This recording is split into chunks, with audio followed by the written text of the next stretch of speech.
पर जिसका दिल निकाल कर इस बच्ची के सीने में डाला गया उसको तो कोई सवाब नहीं होगा इस मामले में। अच्छा, उसका दिल लगा है उसको कहते हैं ना कि एक हमारे नबी सल्लल्लाहु अलैहि वसल्लम का फरमान है कि जिसने एक शख्स की जान बचाई उसने पूरी इंसानियत की जान बचाई। मैं इसी तो पर एक बात हिंदू ने करने अगर एक लड़की की जान बचाई इसका मतलब उसने पूरी इंसानियत की जान बचाई, मैं इसी तो पर उसको बात कोई सवाब नहीं होगा मैं फिर। इसी पर बात करने लगा हूँ। जस्ट मुझे पाकिस्तान ये का नाम क्या है पूरा, आपको पता है? इस्लामी जमहूरिया पाकिस्तान, जी। और ये नाम ही सिर्फ जो हमारे पास अभी बचा, बाकी ना तो यहाँ पर हमारे कोई इस्लाम है। अदालतों में कानून, इस्लामी कानून नाम की कोई चीज़ है सर। यहाँ जस्ट अभी ये चल रहा है जिसकी लाठी उसकी भैंस। जो हम देते हैं एक दूसरे को ये भी जायज़ है इस्लाम के सर अंदर या नहीं? बगैर ज़रूरत के ब्लड देना भी जायज़ नहीं है। दोस्तों नमस्कार। एक पाकिस्तानी लड़की आयशा का भारत में दिल बदला गया, जो कि बिल्कुल मुफ्त में किया गया, जिसका की लागत लगभग 35 लाख रुपया पड़ता है। भारत के डॉक्टरों ने उसे फ्री में लगाया, जिससे कि उस लड़की की जान बच गई और एक पाकिस्तानी मुस्लिम लड़की के दिल में भारतीय हिंदू का दिल धड़कने लगा। दोस्तों यह काफ़ी अच्छी बात थी, इससे पूरी दुनिया खुश है और भारत का पूरी दुनिया में नाम हो रहा है। सारी दुनिया में चर्चा हो रहा है कि भारत ने कितना अच्छा काम किया, भारत के डॉक्टरों ने कितना अच्छा काम किया। यहाँ पर इतना खर्च होता वह भी बिल्कुल मुफ्त में किया गया है, वह भी एक दुश्मन मुल्क जिसे माना जाता है पाकिस्तान, वहाँ की मुस्लिम लड़की के लिए। तो भारतीयों ने तो काफ़ी अच्छी कोशिश की जिससे कि दोस्ती का पैगाम जाए, मानवता का पैगाम जाए। लेकिन पाकिस्तानी मौलवी ऐसे जाहिल हैं जो कि इस पर भी कहता है कि जिसने हट दिया है उसे कोई भी सवाब यानी कि पुण्य नहीं मिलेगा क्योंकि वह हिंदू था। तो दोस्तों इसी तरह की जाहिलियत भरी बातें यह पाकिस्तानी मौलवी कर रहा है, जो कि काफ़ी जाहिलियत भरी और मूर्खता भरी है। दोस्तों यह बातें आपको ज़रूर सुनना चाहिए कि पाकिस्तानियों की सोच कैसी है, कितने नफरत करते हैं वो लोग हिंदू से। कोई भी हिंदू इतना बड़ा दान कर दे और किसी की जान बचा ले, लेकिन फिर भी पाकिस्तानी उसे अपना दुश्मन समझते हैं और कहते हैं कि यदि हिंदू कोई पुण्य करता है तो उसे पुण्य का कोई भी फल नहीं मिलेगा। वहीं पर यदि मुस्लिम कोई छोटा भी पुण्य कर दे तो उसे उसका बहुत बड़ा फल मिलता है। तो दोस्तों चलिए मिलकर यह देखते हैं पाकिस्तान का वीडियो, जो कि काफ़ी जाहिलियत भरा बात यह मौलवी कर रहा है। अहम वाक़या हुआ है इंडिया के अंदर। एक पाकिस्तानी 19 साल लड़की आयशा जिसका ताल्लुक कराची से है, उसके दिल का मसला था और उन्हें 2019 के अंदर जब वो इंडिया इलाज के लिए गई तो एक उनको ट्रीटमेंट करके एक मशीन सी लगाकर दिल के साथ उन्हें भेजा गया और बताया गया कि आपकी सर्जरी होगी, आपका ट्रांसप्लांट होगा। तो अभी हाल ही में उनका जो ट्रांसप्लांट हुआ है और बिल्कुल वो सेहतयाब हो गई हैं। तो हमारे साथ भाई मौजूद हैं, हम इनसे ये जानेंगे, इनका मजहबी एक जमात के साथ भी ताल्लुक़ है, इमाम मस्जिद भी हैं, आलिम भी हैं, कि ये जो जिस तरीके से उनकी ट्रीटमेंट हुई है पाकिस्तान के अंदर। जैसा कि हम इस तरह के वाक़यात पहली दफ़ा सुन रहे हैं कि इस तरह एक काम हुआ, बहुत बड़ा काम हुआ। वैसे तो पाकिस्तान से मुख्तलिफ बच्चे जो है पहले जाते रहे हैं, लेकिन ट्रांसप्लांट का ये एक पहला वाक़या है कि एक मुकम्मल दिल जो है, एक हिंदू भाई का दिल जो है एक मुसलमान लड़की को लगा है। इसके बारे में इनसे हम ये जानेंगे कि इनकी क्या राय है। अस्सलाम वालेकुम जी। वालेकुम सर। क्या नाम है सर? मोहम्मद मुबश्शिर मजीद। जी मुबश्शिर भाई, ये ख़बर आपने सुनी, मैंने जैसे कि आपको बताया कि एक पाकिस्तानी 19 साल जो हमारी बच्ची है उसका दिल मुकम्मल तौर पर तब्दील किया गया और एक हिंदू भाई का दिल जो है वो लगाया गया है और मुकम्मल जो ख़र्चा है वो सारा का सारा इंडियंस जो हैं, वो एक NGO जो है उसने इसको बेयर किया है। ये गरीब बच्ची थी। तो कैसे आप ये सारी इस खबर को देख रहे हैं? और उसके साथ मैं आपको अपने जो देखने वाले हैं उनको बताऊँ कि मेरी एक 12 साल बच्ची जिसको भी यही तकरीबन मसला था, ज़ैनब, पाकिस्तान में उसका इलाज नहीं था, लेकिन ये आज से तकरीबन 10-12 साल पुरानी बात है और वो इलाज ना होने की वजह से उसकी पाकिस्तान के अंदर ही डेथ हो गई थी। तो अगर आज का ये दौर होता, आज का ये वक्त होता, तो हो सकता है कि मेरी बेटी की भी जान बच जाती और इसी तरीके से उसका भी इलाज हो जाए। तो इसको आप, ये पॉजिटिव चीज़ है कि एक पाकिस्तानी गई और मुसलमान बच्ची और इंडिया गई और वहाँ पर एक हिंदू का दिल लगा। इस सारी चीज़ों को आप कैसे देखते हैं एज एक इस्लामिक स्कॉलर? सर पहले नंबर पर तो बड़ा अफसोस हुआ आपकी बच्ची का सुनकर। अल्लाह ताला उनको आपके लिए बाइस से रहमत बनाए और मग़फ़िरत का वसीला भी बनाए। दूसरा नंबर पर मैं कोई आलिम दीन नहीं, मैं दीन का तालिब इल्म ज़रूर हूँ। तीसरी बात ये है कि हुज़ूर ने फरमाया था कि हर इंसान जो है ना वो फ़ितरत इस्लाम पर पैदा होता है। किसी ने पूछा था कि आका ये फरमाइए, ये जो गैर मुस्लिमों के बच्चे बचपन में मर जाते हैं इनका मामला क्या होगा? तो अक्सर और अथेंटिक रिवायतें जो इस बारे में है, हुज़ूर ने फरमाया था कि वो बच्चे फ़ितरत इस्लाम पर दुनिया में आते हैं और बालिग होने से पहले चूँकि वो मुकल्लफ़ शरीयत नहीं होते, वो दुनिया से चले जाते हैं। तो फिर वो शारहीन ने मुख्तलिफ़ रिवायात की मुख्तलिफ़ तरह से तशरीह किया कि कुछ ने कहा कि वो जन्नती मुसलमानों के खादिम होंगे। तो मतलब वो अपनी अपनी राय थी। बहरहाल ये जो आपने मामला बताया अभी, ये थोड़ा सा हट गया इसी रिवायत को मद्देनज़र रखते हुए अगर देखा जाए, एक हिंदू बंदा था जिसकी डेथ हो गई, उसका दिल निकाल कर एक मुसलमान बच्ची के सीने में डाल दिया गया। दिल तो अभी भी धड़क रहा है, उसको सवाब मिलेगा उस हिंदू भाई को। अब मैं इसी पर बात करना चाह रहा हूँ। अब देखें कि वो अगर दिल किसी हिंदू का था तो ये एक मुसलमान की एक हिसाब से शहादत भी है कि उसने एक हिंदू दिल को भी रब के सामने झुका दिया। वो मुसलमान है वो बच्ची, उसने एक ऐसे दिल को रब के सामने झुका दिया जो किसी बुतों के सामने झुकने वाले के सीने में था। दूसरे नंबर पर जिसका दिल निकाल कर इस बच्ची के सीने में डाला गया, उसको तो कोई सवाब नहीं होगा इस मामले में। उसका दिल लगा है एक कहते हैं ना कि एक हमारे नबी सल्लल्लाहु अलैहि वसल्लम का फरमान है कि जिसने एक शख्स की जान बचाई उसने पूरी इंसानियत की जान बचाई। तो एक हिंदू ने अगर एक लड़की की जान बचाई, इसका मतलब उसने पूरी इंसानियत की जान बचाई, तो उसको कोई सवाब नहीं होगा। मैं इसी पर बात करने लगा हूँ। करीम लजपाल आका ने इरशाद फरमाया, इन्नमल आमालु बिल खवातीम, अमलों का दारो मदार जो है ना वो खात्मे पर होता है। अगर बंदा मुसलमान होकर फौत हुआ ना तो उसका छोटे से छोटा अमल भी अल्लाह की बारगाह में मकबूल है।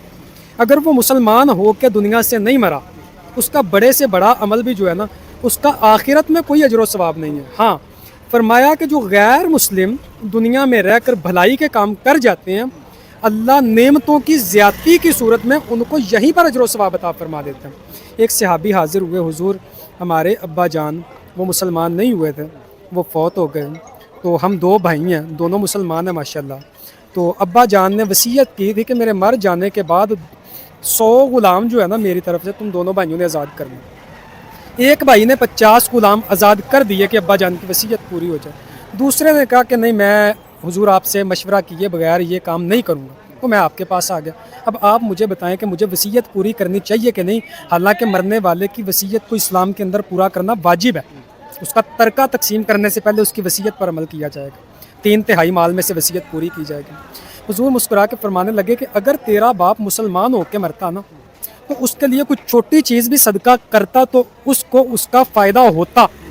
अब वो मुसलमान होकर नहीं मरा, उसके लिए कोई भी अमल किया जाए उसको कोई फ़ायदा नहीं पहुंचाएगा। तो ईमान के साथ ख़ात्मा हो जाए, छोटे से छोटा अमल भी काबिल कबूल है। अगर बंदा हालत ईमान में नहीं मरा, किसी और हालत में मरा, तो चाहे उसने पूरी दुनिया के लिए बहुत सारे नेक काम क्यों ना क्यों फल या रिफ़ाए आमा के लोगों की फलाह के लिए कितने ही बड़े बड़े कारनामे क्यों सरंजाम ना दिए हों, उसको उसका जो भी फ़ायदा होगा दुनिया में हो जाएगा। अल्लाह फरमाता है कि काफिरों का आखिरत में कोई हिस्सा ही नहीं है। तो आखिरत में वो जिसका भी दिल निकाल के मुसलमान बच्ची के सीने में भी डाला गया ना, आखिरत में उसको इस काम के बदले में उसके इस काम को कि जो बंदा मरा है उसने अपने आप को, अपने ऑर्गन्स जो हैं वो डोनेट किए, इस अमल को आप कैसे देखते हैं कि ये पॉजिटिव वैसे इसको? सर ये सिर्फ और सिर्फ रफ़ाए आमा का आप कह सकते हैं, और ये भी बगैर ज़रूरत के। अगर डॉक्टर ये शर्तियाँ कह सकें कि ये वाले पार्ट्स लगने से बंदे की जान बच सकती है तो इस सूरत में शरीयत इजाज़त देती है ट्रांसप्लांट की। अदरवाइज जो है आप अपने ऑर्गन भी डोनेट नहीं कर सकते, इस्लाम में इसकी इजाज़त नहीं है। ऐसे नहीं कर सकते सर, ये इंसानी, ये बल्कि एक मुसलमान की बॉडी की तौहीन है। ये मुसलमान जिस हालत में दुनिया से जाएगा उसको अमानतन उसी तरह से ही सलामत कब्र में उतारा जाएगा, उसी तरह अल्लाह के यहाँ उसको उठाया जाएगा। इस तरह फिर ब्लड जो हम देते हैं एक दूसरे को, ये भी जायज़ है इस्लाम के अंदर? बगैर ज़रूरत के ब्लड देना भी जायज़ नहीं है। और ये बहुत सारे नौजवानों को मैं देखता हूँ, ये टीमें बनी हुई हैं और वो कारे खैर समझ के कि हम सवाब का काम पता नहीं कर रहे हैं। थैलीसीमिया के मरीज़ हैं, बच्चे हैं छोटे छोटे, और इस तरह के जिनको हर वीक या 10 दिन 15 दिन बाद ब्लड लगना होता है, तो उनके लिए एडवांस से वो निकाल के रख लेते हैं ना। ताकि रिक्वेस्ट करने लगा हूँ कि अगर तो कहीं पर ऐसी सिचुएशन क्रिएट हो जाती है तो ऐसे में तो वो गुंजाइश निकल जाती है कि देने वाले के लिए अल्लाह के यहाँ कुछ ना कुछ मामला इसका होगा। अदरवाइज़ अगर बगैर ज़रूरत के, मतलब बाज़ औक़ात आप देखते हैं डिलीवरी केसेस होते हैं हॉस्पिटल के अंदर, ब्लड लगता भी नहीं है, डॉक्टर 2-2 बोतलें एडवांस में निकलवा के रखने। जायज़ नहीं है, बिल्कुल भी जायज़ नहीं है सर। ये तो ऐसी पोजीशन में है कि उसके बगैर पेशेंट बचता ही ना हो फिर लगा सकते हैं, अदरवाइज़ नहीं लग सकता। या किसी उज़व के ज़ायल हो जाने का खदशा हो कि अगर ब्लड नहीं लगाया तो इंसान अपाहज हो जाएगा या इसका हाथ काम नहीं करेगा, बाजू काम नहीं करेगा वगैरह वगैरह, ऐसी सूरत में लगा सकते हैं। अदरवाइज़ वीकनेस की वजह से भी ब्लड नहीं लगाया जा सकता।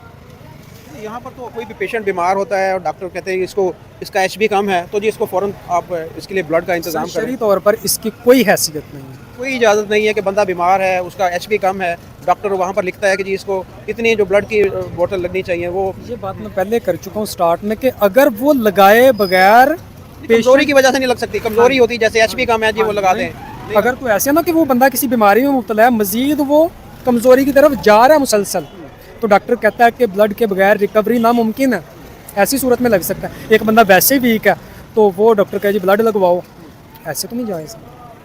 ये तो आम नॉर्मल सी हमारे अगर जितने भी हॉस्पिटल्स हैं या जो भी है, तो पाकिस्तान एक इस्लामिक मुल्क है, यहाँ पर हम कहते हैं कि जी जो रूल सारे के सारे इस्लामिक हैं, तो फिर ये सारी चीज़ें जैसे कि आप कह रहे हैं कि इस्लाम के अंदर ये चीज़ों की कोई गुंजाइश नहीं, तो फिर यहाँ पर इसकी पाबंदी क्यों नहीं है? तो इससे पहले कोई क्यों नहीं पूछते कि भाई इसकी ज़रूरत है, यानी यहाँ पर तो कोई भी जाकर बोलेगा जी कि मैं मेरी यहाँ से ब्लड निकालें और मैं डोनेट करना चाहता हूँ या मैं देना चाहता हूँ या आप ही रख लें, तो ये तो एक नॉर्मल सी बात है। फिर ये कौन सा इस्लामिक मुल्क है? सर मैं रिक्वेस्ट करता हूँ, ये आपने कहा कि यहाँ पर सारे कवानीन जो हैं इस्लामी हैं वगैरह वगैरह वगैरह, जस्ट मुझे पाकिस्तान का नाम क्या है पूरा? इस्लामी जमहूरिया पाकिस्तान, और ये नाम ही सिर्फ जो हमारे पास अभी बचा, बाकी ना तो यहाँ पर हमारे कोई इस्लाम है। अदालतों में कानून, इस्लामी कानून नाम की कोई चीज़ है सर। यहाँ जस्ट अभी ये चल रहा है जिसकी लाठी उसकी तो दोस्तों सुना आपने इस जाहिल पाकिस्तानी मौलवी की बातें, जो कि यह कह रहा है कि हिंदू अगर कोई भी कितना बड़ा पुण्य कर दे, कोई भी दान कर दे, यहाँ तक कि दिल भी अगर हिंदू ने दान कर दिया तो उसका सबब यानी कि पुण्य उसे नहीं मिलेगा, क्योंकि वह हिंदू था, वह मुसलमान नहीं था। यदि वह मुसलमान बन जाता तो उसे इसका सबब यानी कि पुण्य मिलता। इसी तरह की बातें वह और लोगों के बारे में कह रहा है कि हिंदू कितना भी बड़ा पुण्य क्यों ना कर दे, कितनी अच्छी भी कोशिश क्यों ना कर दे, कितनी भी बड़ी मानवता वाली बात क्यों ना कर दे, कितने लोगों की जान भी क्यों ना बचा ले, लेकिन वह हिंदू है इसीलिए उसे पुण्य का कोई भी फल नहीं मिलेगा। वहीं पर यदि मुसलमान कोई छोटा सा भी पुण्य करता है तो उसे उसका काफ़ी बड़ा सबब मिलेगा, उसका काफ़ी फ़ायदा मिलेगा, क्योंकि अल्लाह ने मुसलमानों को बनाया है और हिंदू को काफिर कहते हैं कि वह अल्लाह ने नहीं बनाया है।